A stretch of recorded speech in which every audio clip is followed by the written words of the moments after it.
Hello friends, welcome to the Plant Science Forum. Now today's topic of discussion is glycolysis or EMP pathway. Now let's first discuss in brief what is glycolysis. Actually it is a series of reaction that extract energy from glucose molecule where glucose, which is a 6 carbon compound, gets splitted into two molecules of 3 carbon compound, which is called as pyruvate. This process of glycolysis was discovered by three scientists after whose name it is known as EMP pathway. E stands for Embedon, M for Merov, and P for Parnasser. So this is EMP pathway. Now this glycolysis takes place in the cytoplasm of all the living cell, and this process does not require presence of oxygen to happen. Now these various steps of glycolysis, they are divided into two categories. Some steps which requires energy and some steps which release energy. So some steps are included into energy requiring phase and some other steps they are included into energy releasing phase. Now again here you can see this upper portion, it shows the energy requiring phase where the starting molecule glucose get by series of reaction form fructose diphosphate, or you can say fructose 1,6 bisphosphate in particular. Until then it consumes 2 ATP molecule. So the reaction where a 6 carbon glucose get rearranged into 6 carbon fructose 1,6 bisphosphate. This reaction they are energy requiring phase, and after that this unstable product fructose diphosphate, this get converted into a 3 carbon molecule phosphoglyceraldehyde, and by series of reaction it forms a pyruvic acid. And until then, that means from the formation of phosphoglyceraldehyde till pyruvic acid, the various steps which involved, they release energy in the form of ATP, wherein one step leads to the formation of NADH. Now this NADH, if you are talking about in case of energy, then this is equivalent to the 3 molecule of ATP. So ultimately all these steps which include a 3 carbon compound, they are energy releasing phase. Overall, the reaction of glycolysis is glucose molecule, one glucose of 6 carbon get converted into 2 pyruvic acid of 3 carbon and 2 NADH2 and ATP is formed. Now this is the overall reaction of glycolysis where you can see the glucose molecule get converted into at last the pyruvate, or you can say pyruvic acid. Now let's discuss all these steps of glycolysis one by one. Now here the first step is phosphorylation, in which the glucose molecule get converted into glucose 6 phosphate by addition of phosphate, and the phosphate comes from the hydrolysis of ATP. Now in this step the chemical identity of glucose is changed to prevent the loss via membrane transporter. Here you can see this is the membrane and these are transporter. The glucose molecule, they are relatively high in concentration outside the cell. Now because of high concentration they get entered into a cell, and after that the concentration of glucose get built up inside the cell, and that is in the cytoplasm. But just to prevent the backward flow, the chemical identity of glucose is changed to glucose 6 phosphate so that they cannot get reverted back from cell to the cytoplasm. Now here you can see the chemical arrangement from glucose to glucose 6 phosphate by addition of phosphate group. Now in the second step we are here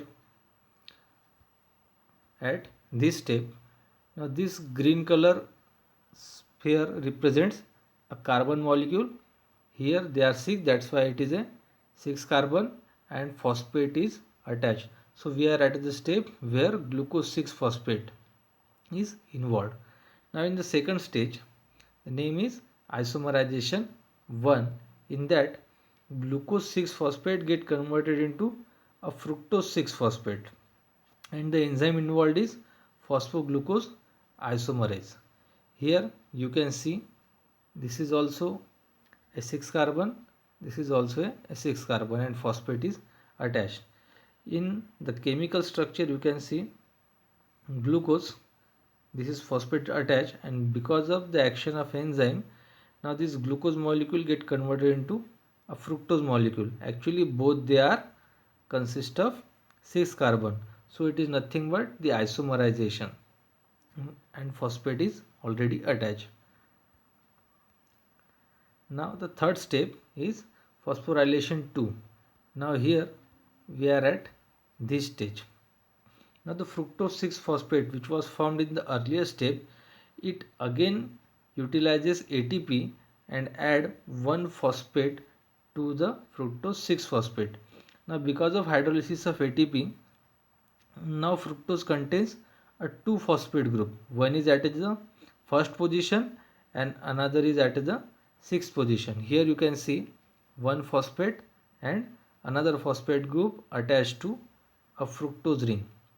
And here also you can see this is 1 phosphate and another phosphate attached to 6 carbon fructose. Now in the next phase we are here. In the next phase, fructose 1,6 bisphosphate under the action of enzyme aldolase get converted into two different molecule, glyceraldehyde phosphate and dihydroxyacetone phosphate. Now the 6 carbon fructose get converted into two molecules of 3 carbon, glyceraldehyde phosphate and dihydroxyacetone phosphate. Here you can see a chemical structure.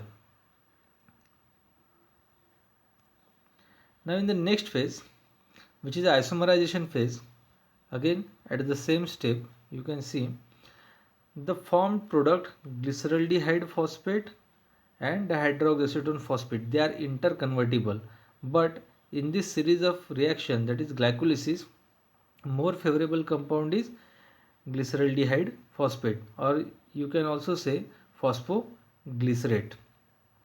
Now this dihydroxyacetone phosphate get isomerized into glyceraldehyde phosphate to proceed into next step. Now the next phase is oxidative phosphorylation. We are here. Now in the previous step, dihydroxyacetone phosphate, it has been converted into glyceraldehyde phosphate, and this glyceraldehyde phosphate is now ready to undergo next reaction where the coenzyme NAD accept the phosphate molecule and get converted into NADH2. Here you can also read in this step 2 hydrogen atoms are released, which is a process of oxidation and accepted by the coenzyme NAD and to get form NADH2. Because of this, now there is a addition of 2 phosphate. This phosphate comes from the H3PO4, and the hydrogen released by glyceraldehyde phosphate, they are accepted by NAD positive coenzyme. So that's why now this basic parent compound glycerate or glyceraldehyde, this is now converted into 1,3-bisphosphoglycerate. Here also you can see a 3 carbon compound is attached to 2 phosphate molecules. In the chemical structure also you can see one phosphate is attached here and another is attached here. That's why it is called as 1,3-bisphosphoglycerate. Now the next step is ATP generation. In this step, the 1,3-bisphosphoglycerate get converted into 3-phosphoglycerate under the influence of enzyme phosphoglycerate kinase, where the phosphate from this molecule get attached to the ADP and it will form ATP. In usual case in the cell, the ADP accept the phosphate from as a inorganic phosphate, where you can see Pi is written. But in this case, the phosphate is donated by the substrate. That's why this step is also known as substrate level phosphorylation, where the product is 3-phosphoglycerate. In the next phase, that is isomerization 3. In this step, 3-phosphoglycerate, which was produced in the previous step, is under the influence of enzyme phosphoglycerate mutase form 2-phosphoglycerate. Here, the phosphate group from the third position get transferred to the second position. This is the only change, where 3-phosphoglycerate is converting into a 2-phosphoglycerate. Now in the next phase, that is dehydration, the 2-phosphoglycerate, it releases water molecule and form a phosphoenol pyruvate under the influence of enzyme enolase. Here you can see the hydrogen and OH, they are released as H2O molecule, and this new product is called as phosphoenol pyruvate. Now in the last step of glycolysis, this phosphoenol pyruvate, it donates one phosphate group and form ATP molecule. Again, here the phosphate doesn't come from inorganic source, but actually it comes from the substrate. That's why it is called as substrate level phosphorylation. Here you can see phosphoenol pyruvate releases phosphate, ATP is formed, and the remaining product is pyruvate, which is a final product of reaction. Now let's see the calculation of energy in case of glycolysis. Here, when we are talking, the 6-carbon glucose by rearrangement forms 6-carbon fructose 1,6-bisphosphate. During this process, 2 ATP is utilized. That's why negative sign is used. That means they are utilized. But in the subsequent next phases, the 3-carbon molecules, they by rearrangement forms another 3-carbon molecule, and the final product is pyruvic acid, or you can say pyruvate. And during this conversion of 3-carbon molecule, the various energy yielding processes are there, where ATP is produced and also NADH2 is formed. Now this NADH is equivalent to 3 ATP. So if you look at the calculation of glycolysis, then 2 plus 2, 4 ATP, and this equivalent 3 plus 3, that is 6. So 6 plus 4, 10 ATP, they are produced in case of glycolysis, but during the initial stages 2 ATP is also utilized. So 10 minus 2, so net gain is 8 ATP in the glycolysis step. Now this glycolysis is very much significant because here one glucose molecule is completely oxidized into 2 molecules of pyruvic acid, resulting in net gain of 8 ATP in case of aerobic glycolysis, and NAD coenzyme is get reduced to NADH2. So this is all about glycolysis. If you have any queries, please feel free to ask.